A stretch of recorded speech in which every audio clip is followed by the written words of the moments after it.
tal, amigos? ¿Cómo están?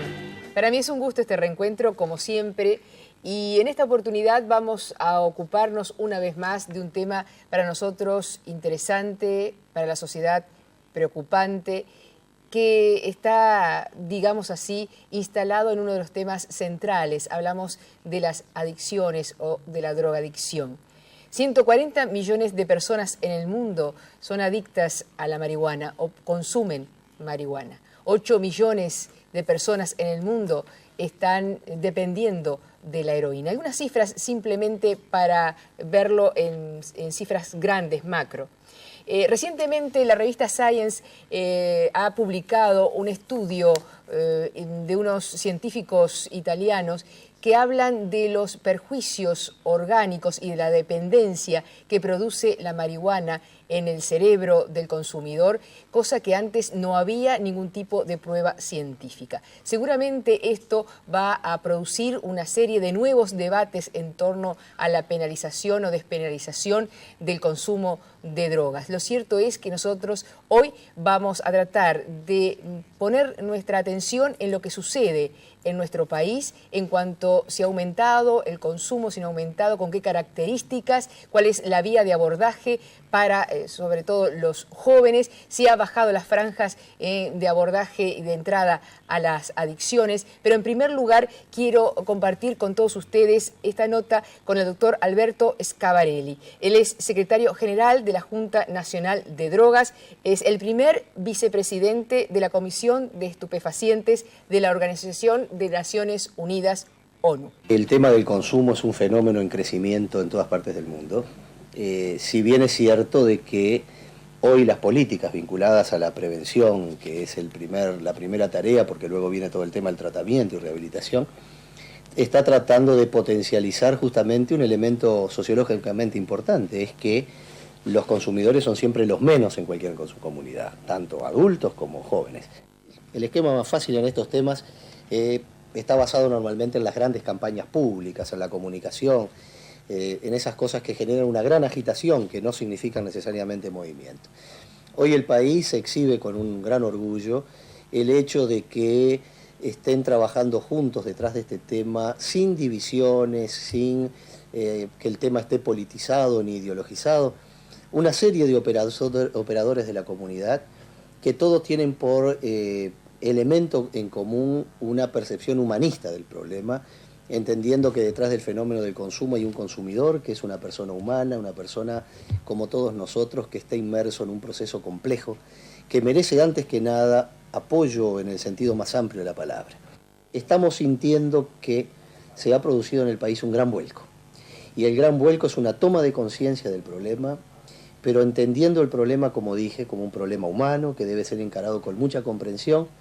Yo acostumbro decir, si se quiere, hasta con una enorme dosis de ternura, y evitar la mediatización de la sensibilidad pública, es decir, que no estemos sensibles con la pantalla del televisor mediante, sino que apostemos al mano a mano. Hoy en el mundo se habla del cuerpo a cuerpo, en materia de prevención, que es el apoyar al otro.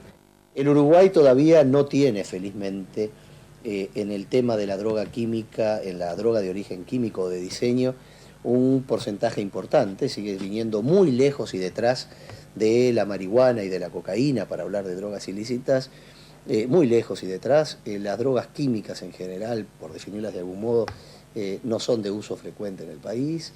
Lo mismo sucede felizmente con la heroína, que no es un producto de consumo desarrollado en el país, está más bien en manos de personas extranjeras o que pueden haber captado a alguien del país, pero no es un consumo importante. Pero por lejos nuestro problema está centrado en la marihuana y la cocaína, si bien mantiene una perspectiva y unos volúmenes que, por supuesto, nos dejan muy lejos de lo que es el mundo internacional del consumo. Pero atención, esto no significa de que no tengamos un problema entre manos y de que pensemos en los elementos primarios de atención. La familia como elemento de diálogo, el adulto hablando con el niño y hablando con el joven, que no en un mensaje puritano de la cosa, sino en una transmisión de valores y de información sobre este tema. Y aquí en estudios nosotros estamos recibiendo al licenciado Gallinal. ¿Cómo está usted? ¿Qué tal? ¿Cómo estás? Pensar tantos años hablando de estos temas, donde usted nos ha acompañado en tantas veces, en tantos programas diferentes, y ¿seguimos en el mismo punto o estamos en otra situación? Estamos en situaciones muy distintas, para un lado y para el otro. O sea, estamos en un lugar distinto en relación al consumo, pero también estamos en un lugar distinto en relación a las políticas y en relación a esto que un poco decía Schiaparelli recién, ¿no? Se están dando algunos hechos importantes entre la sociedad civil organizada y el Estado. Entonces, no estamos en lo que estábamos antes. Por un lado, para bien, y por otro lado, para peor. En relación al consumo, sí. Y yo me animo a decir, más allá de que no hay cifras en este país reales, hay cifras parciales que dan cuenta de las formas, del tipo de consumo y demás. Pero yo me animo a decir que sí, que estamos frente a un fenómeno que sigue creciendo por un lado la oferta, pero también sigue creciendo la demanda, que es lo que nos preocupa. Yo creo que la gran pregunta es, ¿qué nos pasa a nosotros como uruguayos que día a día todos somos más demandantes de todo tipo de sustancias que nos permitan vivir lo cotidiano de una forma diferente? Y con esto meto un temita importante. Cuando hablamos del tema de drogas, siempre nos referimos a un estereotipo. Drogas son las ilegales y los consumidores de drogas son los jóvenes. Y no, el problema también está dado en Uruguay desde las drogas legales, está dado desde la población adulta. Entonces, ¿cuáles son las drogas legales? Y estamos hablando de tabaco, estamos hablando de alcohol, estamos hablando de psicofármacos, estamos hablando de pegamentos, estamos hablando de unas cuantas cosas que son un verdadero problema para la salud de la población. Entonces, hablar de drogas implica hablar de todo eso. El fenómeno de las drogas ilegales es otro tema que es muy importante, que nos convoca y que tenemos que hablar con ellos. Pero hablar del tema, si no, nos engañamos, pensamos que las drogas son estas. Y las grandes adicciones, yo me animo a decir que las estamos viendo a las drogas legales. Entonces, pensar el tema por ahí es importante. ¿Qué consumen hoy los jóvenes? Los jóvenes. ¿O está muy mal hablar solo de los jóvenes? Yo diría que sí, que está muy mal. Bueno, pero yo iba a hablar en general, pero digo... Yo diría que, bueno, desde lo ilegal, si queremos como sumarnos, y yo creo que está bien que aclaremos, vamos a hablar de las drogas ilegales en la población joven, que es todo un fenómeno. Entonces, si nos vamos a ocupar de ese fenómeno, vamos a hablar de él. Pero hablar de las drogas en su conjunto, estamos hablando por momentos de los jóvenes, por momentos de los adultos, por momentos de lo legal, por momentos de lo ilegal, y tienen, si bien son drogas, pero tienen connotaciones, tienen aspectos que hacen de lo cultural cosas distintas, entonces no podemos cortar todo con la misma tijera. Nos vamos a ocupar hoy, después de esta entrevista con usted, y después usted nos va a acompañar al final del programa, nos vamos a ocupar de hablar con jóvenes que nos van a hablar de sus testimonios en cuanto ha sido su carrera, como se dice vulgarmente en el tema, con respecto a las drogas. Entonces vamos a ocuparnos de los jóvenes y las drogas ilegales, sí, que es lo que más está preocupando, porque nos deja sin respuestas permanentemente y nos apela a cosas distintas. Usted había dicho en un programa anterior, el año pasado, que cuando se termina el diálogo hay que llenarlo con algo, y generalmente el joven, para hablar de los jóvenes, lo ocupa con la droga. También con sustancias. También con sustancias. En ese imaginario de poder poner en palabras eso que no se puede poner, ¿no? Pero bueno, usted me preguntaba cuáles son las drogas más consumidas. Obviamente desde lo ilegal aparece un consumo muy fuerte desde la marihuana, un consumo muy fuerte, está apareciendo, incrementándose el consumo de cocaína, hay todo un consumo menor, pero que tiene su presencia y cada vez está teniendo más, de drogas de síntesis, y también hay otro consumo menor, pero que está presente de drogas naturales, o sea, por ejemplo, hongos, ese tipo de cosas, pero va a la cabeza la marihuana y cocaína. Esta nueva investigación que dice que la marihuana produce en el organismo, en el cerebro, los mismos efectos que la heroína. Esto realmente, no sé si es un mito, digo, si derrumba un mito, y si ese mito todavía existe. Porque el mito al que yo me refiero es que se consideraba a la marihuana, o se considera como una droga blanda, y la entrada parece que fuera tan sencilla como la salida. Primero, no hay drogas blandas a priori o drogas duras. ¿Blandas para quién? ¿Y desde qué lugar vamos a medir que una droga es blanda? Porque la marihuana, como cualquier sustancia, tiene un poder adictivo importante. No tal vez desde lo físico, pero sí desde lo psicológico. Entonces, y vaya sin que es muy dura una adicción a la marihuana, una adicción con un componente psicológico muy importante. Entonces, ¿es blanda o es dura? ¿Qué es? O sea, esa clasificación ya no va más, o sea, las drogas blandas o las drogas duras, según para quién y qué. Entonces, esto es importante precisarlo. Pero en relación a estos estudios, permanentemente están apareciendo estudios de este tipo. Y yo no lo conozco mucho, este estudio. Están apareciendo datos que ya la marihuana no es tan inocua desde lo físico como se lo pensaba.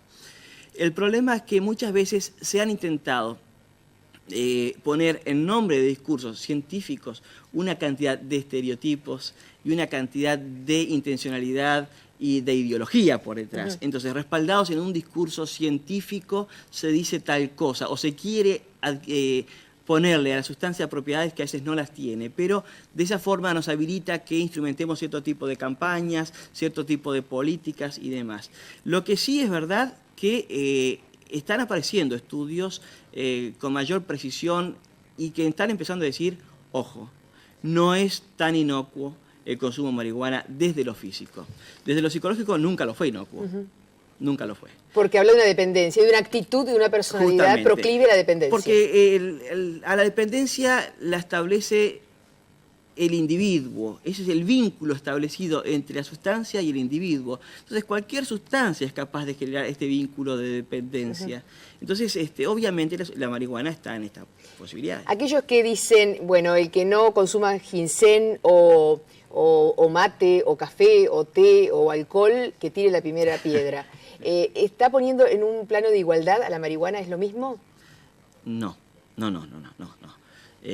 Yo creo que si bien es importante decir que hay un aumento en el consumo, donde ya hoy por hoy un joven se acerca a la sustancia o puede vincularse con ella, no directamente, pero a través de su grupo de pares y demás, no quiere decir que todos los jóvenes estén consumiendo ni nada que se les parezca. Hay un porcentaje muy amplio de jóvenes que no consumen por diversos motivos, o porque no les interesa, o porque les da miedo, o porque no precisan esa sustancia que está cargada de una cantidad de connotaciones, con vínculos desde la transgresión, por un lado, con vínculos con significados desde otro tipo de cosas. Entonces, no. Yo no me animo a decir que hoy por hoy todos los jóvenes consumen sustancias ilegales.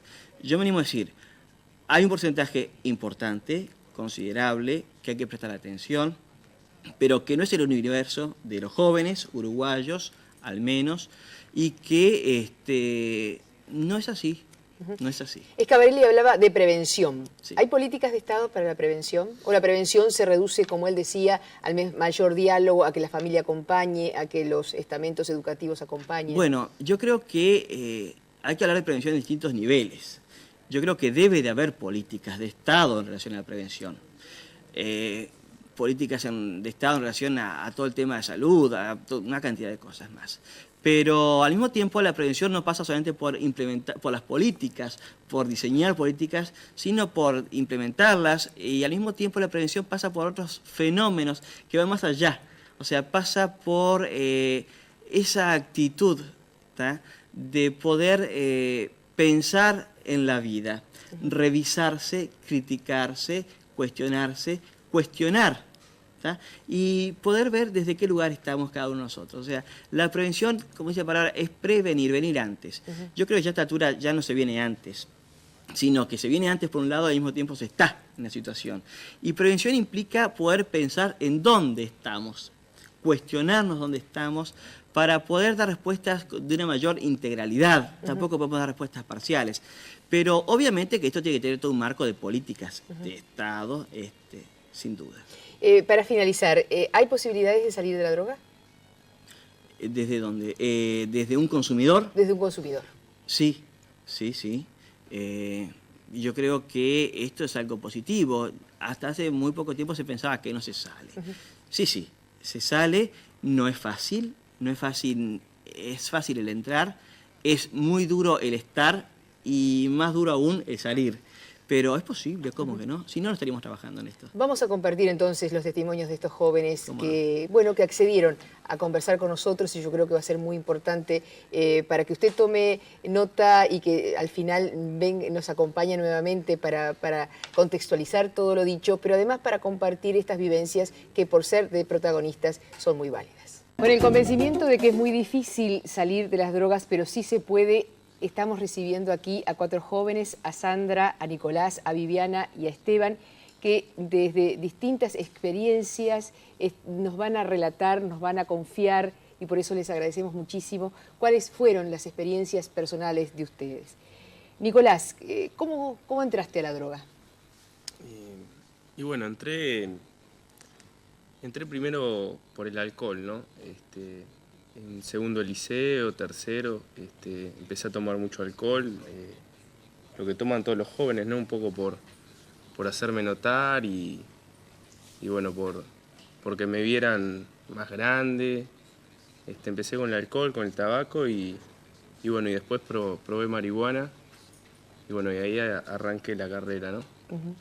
Para ese entonces, ¿lo asociabas a soledad, lo asociabas a imitar a otros, lo asociabas a un problema familiar? No era consciente de por qué lo hacía y nunca estuve informado de los riesgos, lo hacía, empecé con el alcohol porque todos los gurises lo hacían, y bueno, y después con la marihuana también por lo mismo, ¿no? Por modismo, ¿no? Por creerme más piola o por hacerme ver, fue que empecé a fumar, ¿no? ¿Cómo fue tu caso, Sandra? ¿Cómo entraste? ¿Te diste cuenta cuando entrabas? No, digo, yo no es como él, ¿no? Que entró por modismo, por nada. Empecé con el alcohol y mis amigos empezaron para probar y yo por curiosidad empecé y bueno, me gustó y seguí. Después seguí, ¿no? Con drogas más fuertes.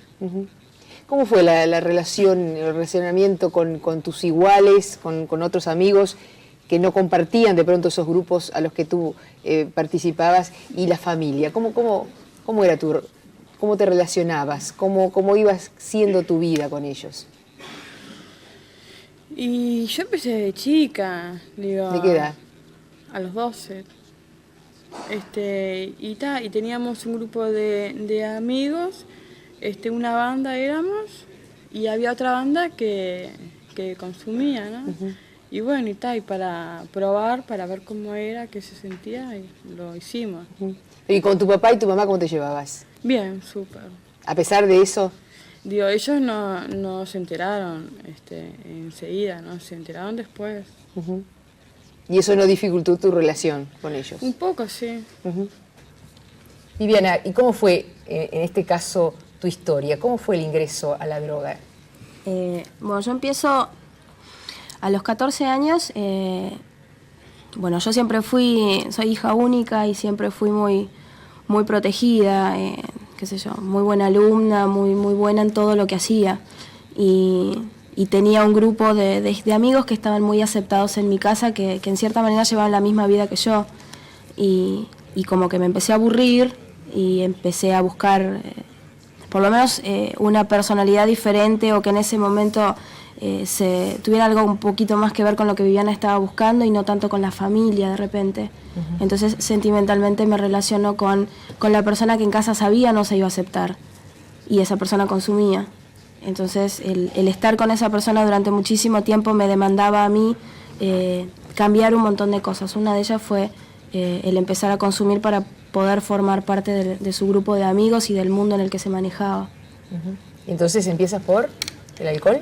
El alcohol ya lo consumía esporádicamente los fines de semana, tampoco tanto porque no tenía muy buena cultura alcohólica. Y después, ¿pero solas? No, con ese grupo de amigos que tenía en su momento. Después el alcohol ya pasó a ser compañero de prácticamente todos los días, junto con la marihuana, y después pasé a la cocaína y después seguí. ¿Y una espiral de nunca acabar? ¿O sí, hay un momento en que tú sentís que esto tiene que detenerse? En realidad pensé que no se iba a terminar, que era el juego del nunca acabar. En algún momento creo que pensé que ya estaba jugada.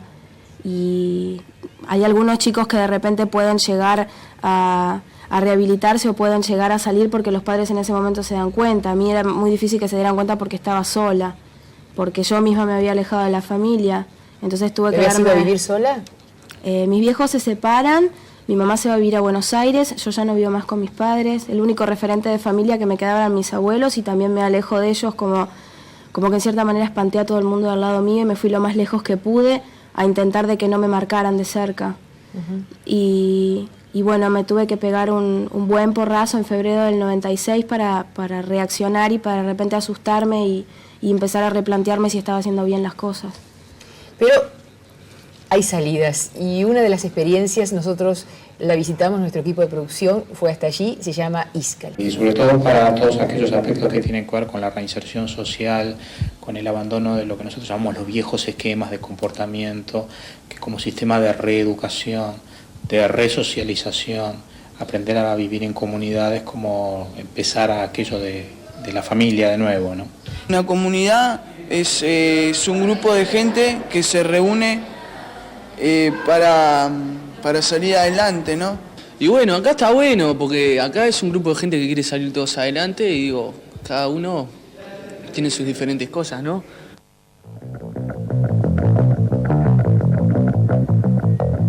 ¿Hacen la comida ustedes, todos ustedes? Sí, todos nosotros. ¿Y qué otras cosas hacen? Y limpiamos, hacemos como las cosas del hogar. Digo, como si fueras a llevar tu casa propia, ¿no? La estamos llevando acá adentro. Está bueno, porque esto no es como un psiquiátrico, ¿no? Tipo, acá podés contar tus problemas, tenés muchas cosas para trabajar. Una mujer atrás.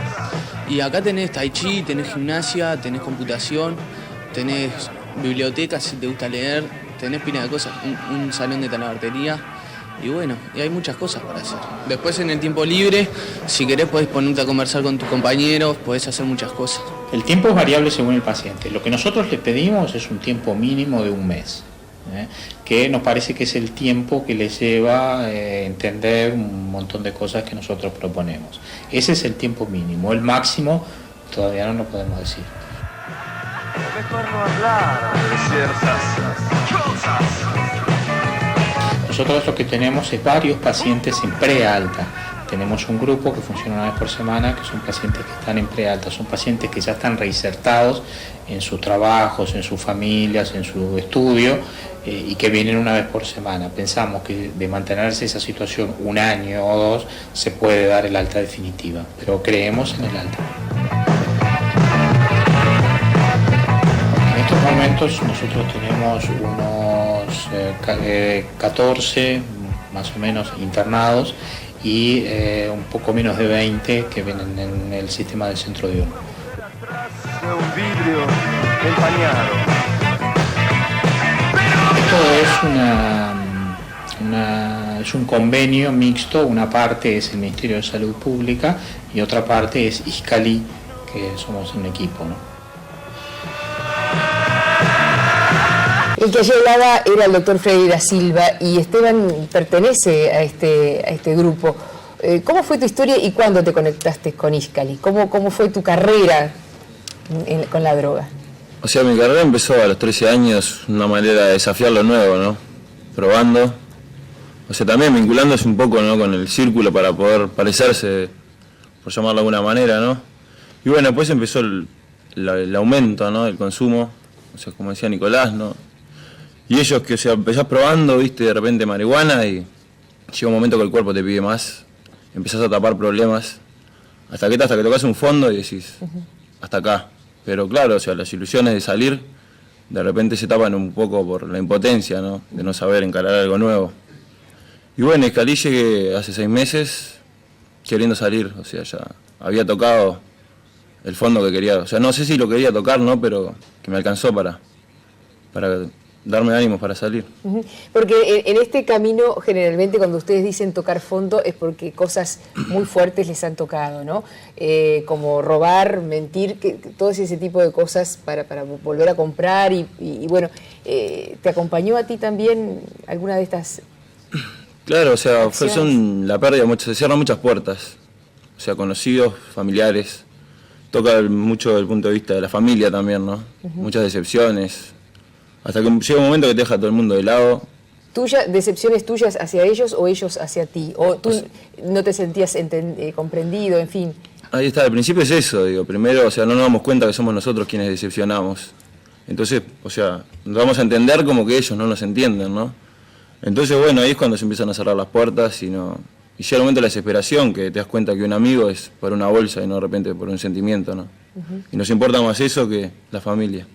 La comunicación, ¿cómo se resiente? Eso que yo te preguntaba al principio, ¿cómo era con tus padres, con tus amigos? ¿Te dolió en algún momento que la relación se deteriorara, por ejemplo? Sí, con mi madre sí.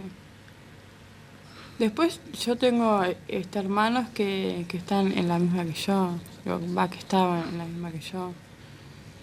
Entonces estaba yo con mis hermanos, que es parte de mi familia, y amigos, porque somos amigos, y con mi grupo, ¿no? O sea que mi familia, que era mi madre, y tengo una hija ahora, está como que... ¿Y llegaste a consumir qué cosas? Empecé con el alcohol, después con la marihuana, con la cocaína, anfetas, después por vía intravenosa, que fue lo que me llegó a tocar fondo mismo, ¿no? ¿Y tocar fondo para ti qué significa? Tocar fondo, bueno, que la desconfianza de mi familia, el no ser una buena madre. ¿No cuidabas a tu bebé? Y estaba más en la calle que en mi casa, digo, como estaba mi madre, como que se la dejaba a ella, ¿no? ¿Y la conexión con otras enfermedades? Sí, sí. ¿Te cuesta decirlo? No, bueno, estuve 4 años inyectándome, ¿no? Y bueno, hasta hace 2 años y medio me enteré que soy positiva, ¿no? Soy seropositiva por inyectarme, ¿no? ¿Ese fue el fondo? Sí. Sí, pero después seguí. Después seguí No es tan fácil salir, ¿no? No. Crea una dependencia fuerte. Sí, el otro día tuvimos una reunión en Iscalí con Freddy, ¿no? Y nos hizo un esquema que es así, como él dice, que al principio empezamos y sentimos placer. Después es mantenimiento del cuerpo, ¿no? Y después ya es una dependencia, chao, que la necesitas o la necesitas. Y después hay 2 caminos, ¿no? Que es el que seguís, que querés zafar o en la misma. ¿Tú querés zafar? Sí. Pero estás luchando. Sí, más vale. Nicolás, en esa carrera tuya, seguramente que de pronto hubo sustracción de dinero, estrategias para conseguirlo, ¿no? Y sí, un poco de todo, ¿no? Al principio, un poco lo que hacemos todos, ¿no? Meter la mano en el monedero de mamá. Bueno, hasta que el monedero de mamá no da más, hasta que mamá dormía con el monedero, todo ese tipo de cosas, ¿no? Te digo mamá y papá a la misma vez, Y bueno, y de ahí sí, ¿no? A robar en la calle, ¿no? Un poco robando en la calle, después un poco vendiendo, digo, como que la vida empieza a girar en torno a lo que es eso, ¿no? El día es conseguir para consumir y bueno, y si tenés droga, a dónde ir o qué hacer para disfrutar más consumiendo, ¿no? Yo también me inyecté unos años y bueno, y como que corro la suerte que no corre ella, no me llegué a contagiar. Nunca compartí jeringa tampoco, pero iba a una casa en Punta Gorda donde habían 10, 12 que sacaban de la misma cuchara, ¿no? Entonces ya era todo muy aceptado, ¿no? Y bueno, yo llegaba a dejar un tiempo, dejaba de inyectarme, consumía solo marihuana por un tiempo, y bueno, y decía que iba a inhalarla y bueno, y compraba cocaína y la inhalaba, y bueno, y terminaba inyectándome siempre, ¿no? No podía controlar eso. Hay que pedir ayuda. Sí. Ya volvemos, amigos. Sandra dijo una cosa bien importante, la búsqueda del placer es, digamos, como una de las salidas inmediatas. ¿A ti también te pasó, Vivian? No sé si tanto como la búsqueda del placer. Yo creo que Esteban decía que el cuerpo siempre te pide más, y es cierto, pero a veces la situación también te lleva. Creo que cada uno de nosotros y de los chicos que nosotros conocemos que están haciendo tratamiento o que se quedaron en la calle tienen una historia de vida bastante particular, y a veces uno tiene que tapar un montón de cosas. Por lo menos en mi caso, no se pueden sobrellevarlas así nomás. ¿Cómo qué? Y no sé, en un lapso de muy pocos años se venía todo encima. Se venía el empezar a consumir, la separación de mis padres, toda la carrera que empezó, como decía Nicolás, creo que lo del robo no zafó ninguno, pero la vida de una mujer que consume, a veces para poder conseguir sustancias, la mujer creo que se degrada a veces un poco más que el hombre, y tiene que llegar a hacer un montón de cosas, y esas cosas llegan a doler, y el dolor hay que taparlo, y más las cosas que te pasan en el seno de tu familia, no tener el apoyo de tu madre lejos, tus abuelos lejos, y encontrarte que de repente tenés un problema que te come y que estás muy solo. Por lo menos eso en mi caso, el no tener una pareja de apoyo. En el caso de Sandra llegó a poder concretar tener su hija, más allá de que no la cuidara. En mi carrera tuvo que quedar en el camino. Entonces esos dolores, si no tenés el apoyo, en mi caso que estaba sola al lado, lo tenía que tapar de alguna manera. ¿Lo tapabas con más consumo? Consumiendo más. ¿Y para eso? Y para eso había que hacer lo que pintara. En su momento. Si era robar y estaba a mano, bueno, y si no, si había que hacer un intercambio de voz para conseguir, a veces se hacía también. ¿Cómo es eso? Qué sé yo, el venderte. En las mujeres es muy común. ¿Venderte sexualmente? Sí. Ajá. De vos no había entendido. O sea que bien duro, y entonces tú sentías que te ibas perdiendo cosas tuyas aún más. La búsqueda de pertenencia a un grupo, y de golpe no se pertenece a nada. No perteneces a ningún lugar, y no perteneces no tenés ningún referente de nada. Porque no tenés el referente de la familia, porque, como decía Esteban, no tenés sentimientos puros al costado, no hay afecto, no hay estima, no hay nada. Y Esteban, ¿y la voluntad de salir es insuficiente? Sí, a veces sí. Sola, digo. Sola, como que un poco te das cuenta tarde, ¿no? Pero después hay cosas que te das cuenta, ¿no? De repente que no lo hacías conscientemente. De repente, como dice ella, ¿no? El darte cuenta que estás solo para tapar. De repente lo hacemos muchas veces. Hoy yo me doy cuenta que lo hacía inconscientemente. O sea, conscientemente estaba todo bien, yo no tapaba nada.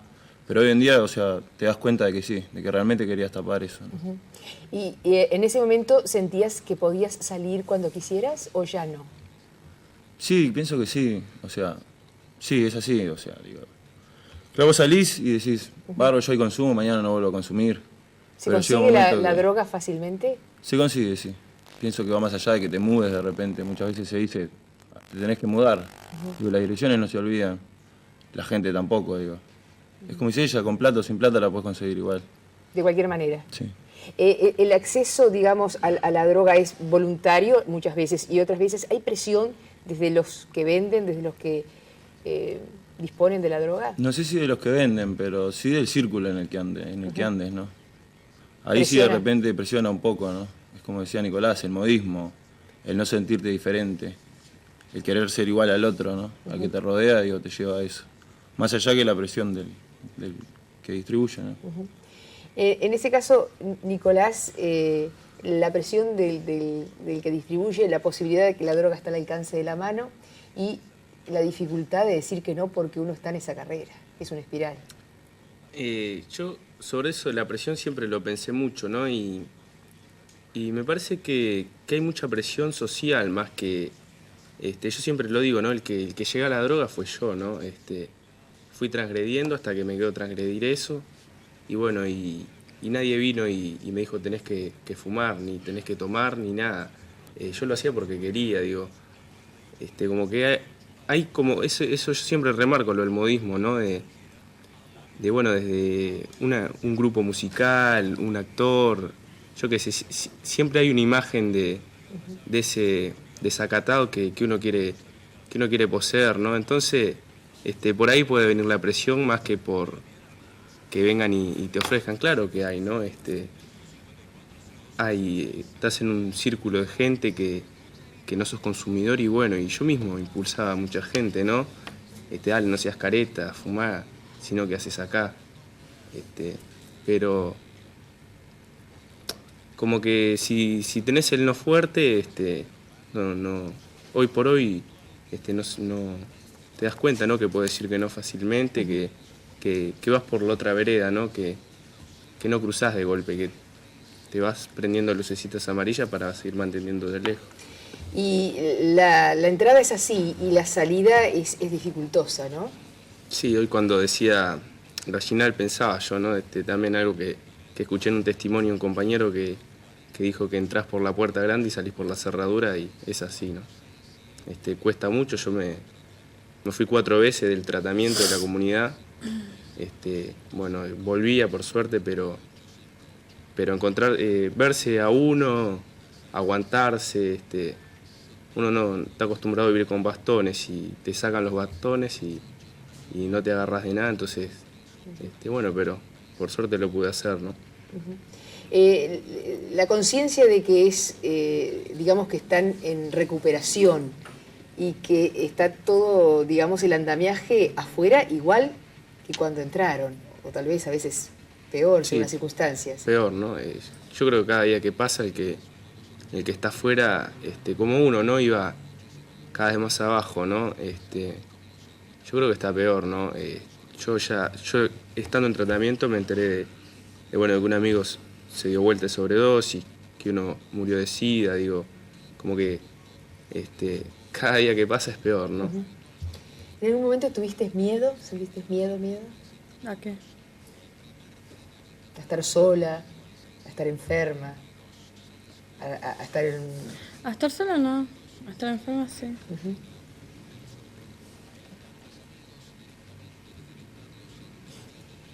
¿Has estado en tratamiento? Sí.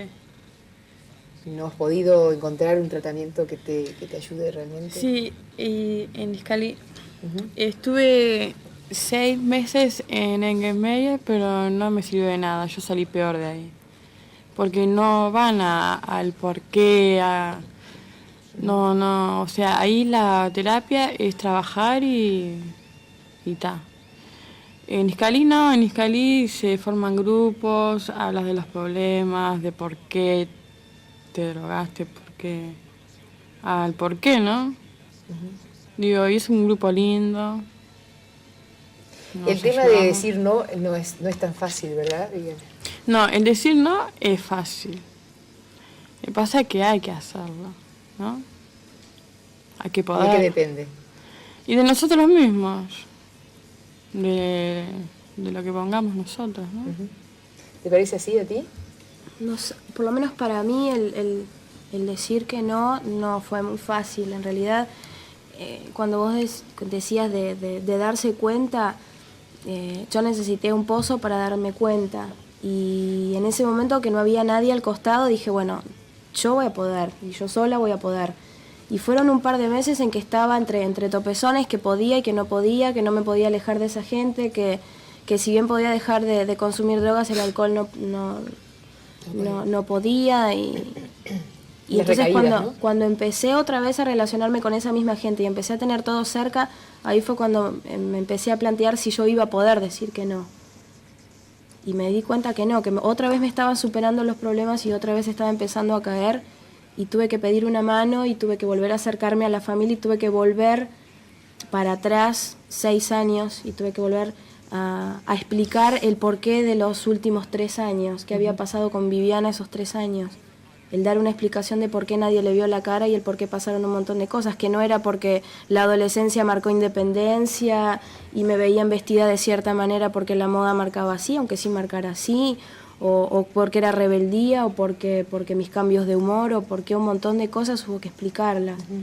Y hubo que pedir ayuda porque 4, 5, 6 meses de Viviana intentar sola me estaban superando. ¿Te sentías responsable únicamente de lo que estaba pasando a ti?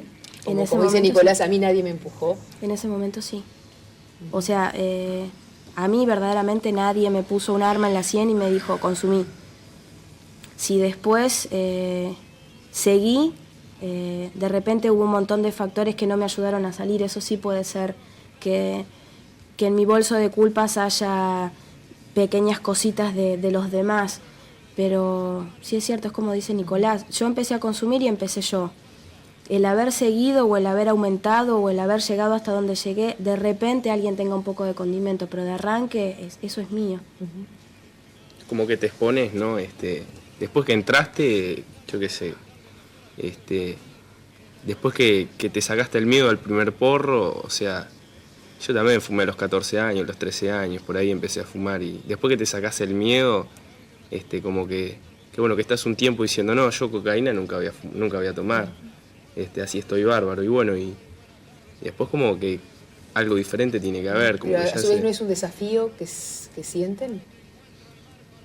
No, como que bueno, que ahí ya estás en la onda, ¿no? Ya sos el pibe que la tiene clara, ¿no? Y bueno, y después se empiezan a presentar otras cosas y bueno, y se empieza a consumir otras cosas, ¿no? Muy difícil que te mantengas solo en el consumo de marihuana, ¿no? Yo qué sé, yo un día fui a buscar y no había marihuana y compré cocaína. Y bueno, así empecé con la cocaína. ¿Hasta dónde? Y bueno, y sí, después en el barrio también se vendía cocaína y me puse a vender cocaína y después me empecé a pinchar y bueno, después de drogas tomé todas, yo qué sé, no sé qué droga no tomé. Alguna, anfetamina creo que nunca tomé, pero llegan momentos que no sabes ni lo que estás tomando, ¿no? Entonces, Todo lo que rodea al adicto en cuanto a su desprolijidad, su descuido personal, ¿todo eso les pasó? Sí. Porque hoy los veo tan lindos a todos que difícilmente uno se los pueda imaginar de otra forma. Pasa, sí, o sea, llega el punto en mí y llega el punto de agredirme el cuerpo, ¿no? Digo, hoy en día tengo 13 tatuajes encima. ¿13? Tatuajes. Digo, no, un poco por el descuido del cuerpo, ¿no? La poca importancia que le damos al cuerpo. Pero influye, sí. Pero hay gente que no, también. Ojo que eso de las apariencias no es tan así tampoco, digo. Quizás a uno se le hacía más notorio por el pelo largo, por andar sucio, por no bañarse. Pero sí, pero hay quienes se bañan. Hay gente que iba a buscar droga, que es gente de traje y corbata, oficinistas, gente que trabaja como otra persona, no sé si rinde lo mismo o rinde menos, pero en apariencia es totalmente normal, ¿no? No hay que engañarse con eso. Claro, lo que pasa es que la sociedad juzga la apariencia también. Claro. Muchas veces de repente alguien, como dice Nicolás, alguien de traje y corbata no se droga. O no la ven, porque de repente alguien que toma alcohol, para la sociedad de repente no es una droga. Pero a su vez, ustedes querían parecerse a un grupo y diferenciarse del resto. Claro, a veces te gusta lo raro, lo distinto, ¿no? El sobresalir un poco también, ¿no? En la manera de vestirse, en la manera de actuar, de tratar también, ¿no? Dentro de ese círculo mismo siempre querés sobresalir un poco, ¿no? Que ahí es donde marca un poco la diferencia.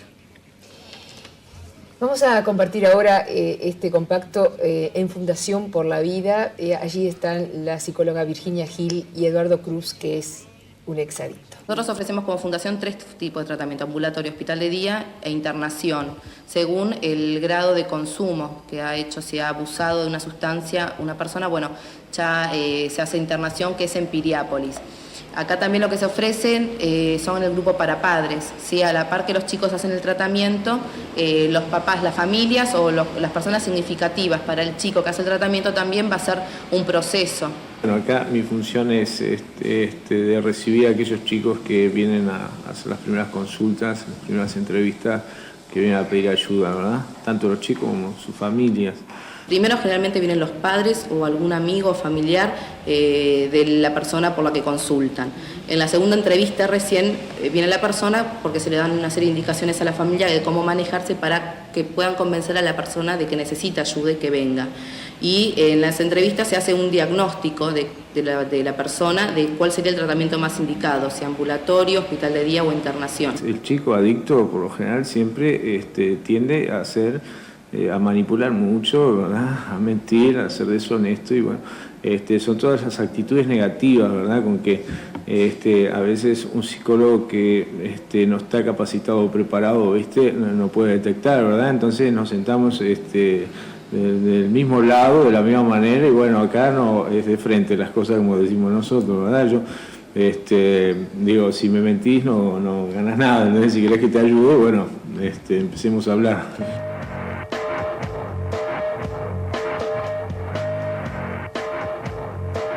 Cuando otro chico plantea un problema en un grupo, a todos les toca un punto, ¿sí? Y el chico que puede ayudar a otro se está ayudando él, se está dando una respuesta a algo que él se está preguntando también.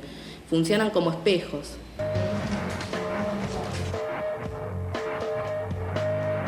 No es el hecho solo de producir o del trabajo, sino que puedan crear ellos, que puedan ver lo que van creando. Y a la vez tienen grupos terapéuticos. Y después, bueno, limpieza de la casa, que se cocinen, que se limpien lo que ellos ensucian, ¿sí? Aprenden a convivir los chicos. La droga está en todos lados, es decir, mi vida anterior, digo, de estos casi 20 años de consumo, ¿verdad? Digo, la misma gente sigue consumiendo, la misma droga está en el mismo lugar, solamente yo decidí cambiar de vida. Es decir, me la enfrento todos los días, pero bueno, está ahí, ¿viste? Está ahí, pero no es mi vida.